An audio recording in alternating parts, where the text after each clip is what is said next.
Good afternoon and welcome to the United Voice News. In our headlines today, we bring to you a letter written to the United Voice and then published in the Chaguanas West newsletter. And we also bring to you a motion moved by Jack Austin Warner to the National Assembly on December 10th. And in details, we open tonight by reading to you one of the many letters that have come to us, and this one was published in the Chaguanas West newsletter. It is entitled, Going Down the Precipice. This new Patrick Manning PNM regime seems bent on enjoying the spoils of office rather than representing the people of the country. Since coming into office, this bunch of neophytes have been bungling at every turn, giving the impressions that the country is run on autopilot, or that they all have to wait on instructions from the puppet master before they act. One cannot forget Culture Minister Marlene MacDonald giving conflicting and mixed signals to band leaders, seemingly afraid to make a decision at all, and nearly turning this year's carnival into a real old mass. This type of showmanship did not escape Donna Cox, who so resented the media referring to her as a junior minister that she was at pains to show the press her call card, which did not refer to her as a junior minister.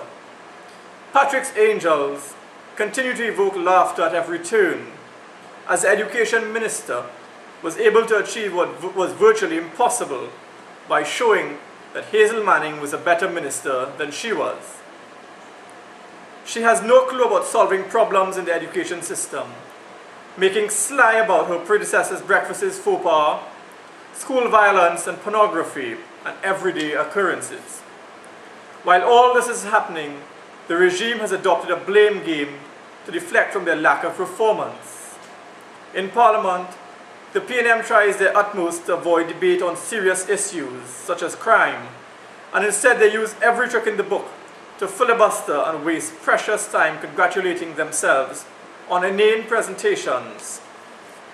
The arrogant incompetences of the administration is demonstrated by the fact that they treat with contempt the opposition questions and regularly ask with impunity for deferrals.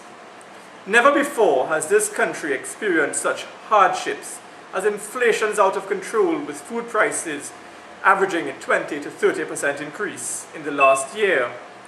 The health sector is in shambles as more babies die at the nation's hospitals, while Jerry Norris has gotten so big overnight that he cannot use the country's roads anymore, but has to fly by helicopter to visit the site for a new hospital in Point Fortin.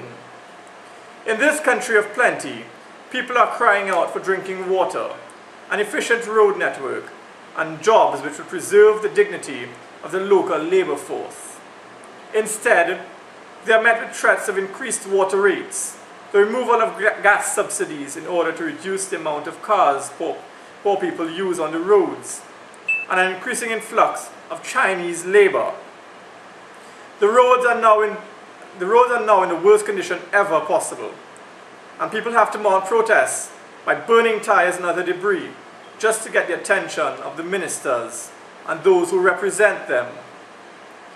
Instead of attending to everyday needs of the people, Minister Imbert and his other fellow men seem more interested in expensive water taxis, a rapid rail system, and most of all, defending its Lord and Master, Patrick.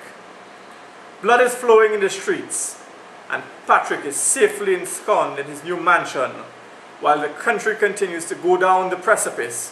How much further down can we go? And this, ladies and gentlemen, was one of your views, and we thank you for that.